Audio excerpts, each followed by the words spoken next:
So, for this part of the series, we head back to Milwaukee. The Bucks were previously down 0-2 in the series, a pretty big hole. But they took Game 3 by a big margin, 120-100. The Suns weren't really on their best game. I mean, you know, the Bucks just played like the better team, quite simply. And I think we have ourselves a good series. And I think it also shows how important home court advantage is. I mean, you know, I guess it could be a coincidence that the teams win at their home arenas, but, you know, it's looking pretty, you know, interesting the way it's just going.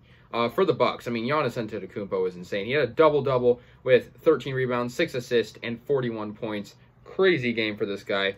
He had good supporting cast, unlike the other games. I mean, Drew Holiday had 21 points, 18 for Middleton, 11 for Brook Lopez. That's what he needs. I mean, in the previous games, those people I just mentioned will have like 5 to 7 points at most, and it doesn't help him out whatsoever. So glad to see that.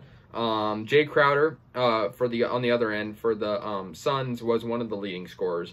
18 points for Crowder, 18 for Ayton, 19 for Chris Paul. Booker only had 10 points, but he only played 29 minutes.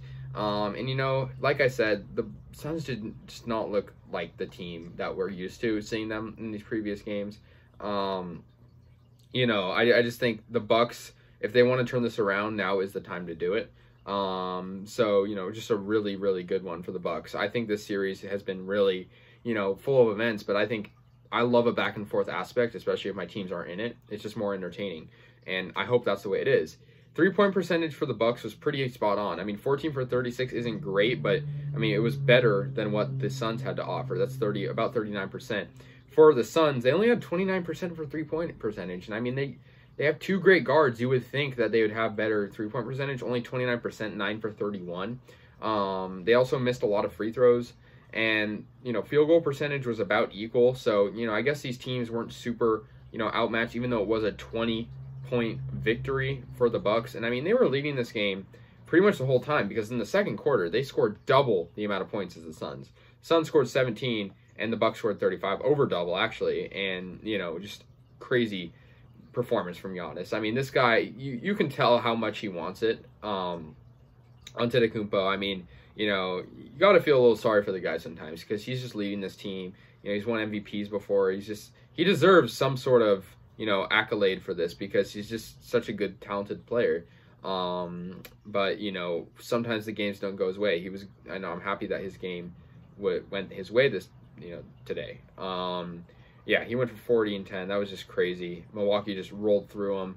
It was their first finals game win since 1974. So pretty interesting for them. I guess for the Suns, you know, things they got to work on. DeAndre Ayton fouled too much. Booker shot horribly. And the thing is like, I don't necessarily think this will be like the same outcome every game because even Steph Curry has bad games. You know, I did every single recap for the Warriors this year, and there would be certain games where Curry, you know, I would see Curry's stat line, only 8 points for Curry in the first half, 16 total. You know, I don't expect Booker, you know, he's no Curry yet, but I don't expect Booker to be in a slump too long. But I think, you know, the Bucks just came ready. Seriously, I just think they played good, and we should have a good rest of our series. So anyways, guys, let me know your thoughts, and yeah, I'll see you guys later. The Suns still lead at 2-1. We're heading to Game 4 next. So peace out, guys.